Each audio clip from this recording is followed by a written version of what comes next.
On the college hockey scene, Armstrong High School graduates went 1 for 2 in the Frozen Four semifinals. Number 22 Tommy Fallon's Yale Bulldogs will play for the NCAA title after beating UMass Lowell 3-2 in overtime. Smooth skating defenseman Fallon of Plymouth had one shot on goal while logging a lot of ice time. Number 8 Crystal's Corey Thorson and his St. Cloud State Huskies did not fare as well. Huskies fell behind early and never really got back into it in a 4-1 loss to Quinnipiac. Thorson assisted here on the Huskies' only goal and had 2 shots on net. Yale and Quinnipiac play for the title Saturday. The Hopkins baseball team will have an almost entirely new lineup this spring after graduating most of last year's state tournament roster. Jason Melillo has a preview of the Royals. Of the 10 players that started for Hopkins in last year's state tournament, only 1 returns. We're starting a new guy in every position in the infield and outfield and catcher. So we have a new guy at every position. Still, the Royals have good numbers and talented players. The question will be how quickly the young guys can adjust to the varsity level.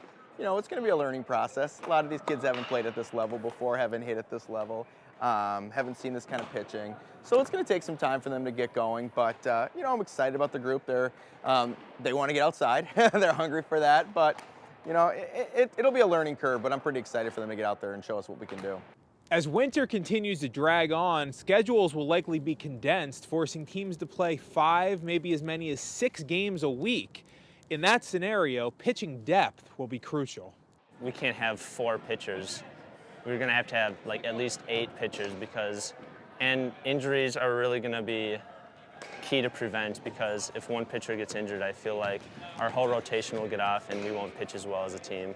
The Royals do have 2 experienced pitchers in Logan Ottman and Nate Ellis, but to win consistently, they'll have to get quality innings from a stable of young pitchers. We have weeks now we're looking at 5-6 games. And, you know, usually in a high school season, you're playing 3 games a week. You can kind of get away with 3 pitchers. But, you know, we've got 7-8 pitchers we're carrying on our varsity roster, and they're all going to need a pitch. The Royals know they are a team in transition, but the guys also say this is a tight group with good chemistry. Personally, I think it might be the most important thing, you know, for the high school sports to have great team chemistry. And, you know, fortunately we do. You know, all the seniors for this team are very, including of the younger kids. And we all treat each other like they were the same age. And, you know, it's just a good time. Now if they could only get outside. Jason Melillo, 12 Sports.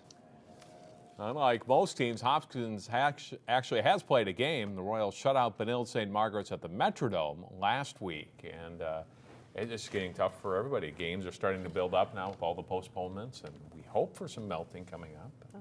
Who knows? Once they start playing, it'll be bang, bang, bang. They'll be playing every day. Every day, that's right. Thanks, John.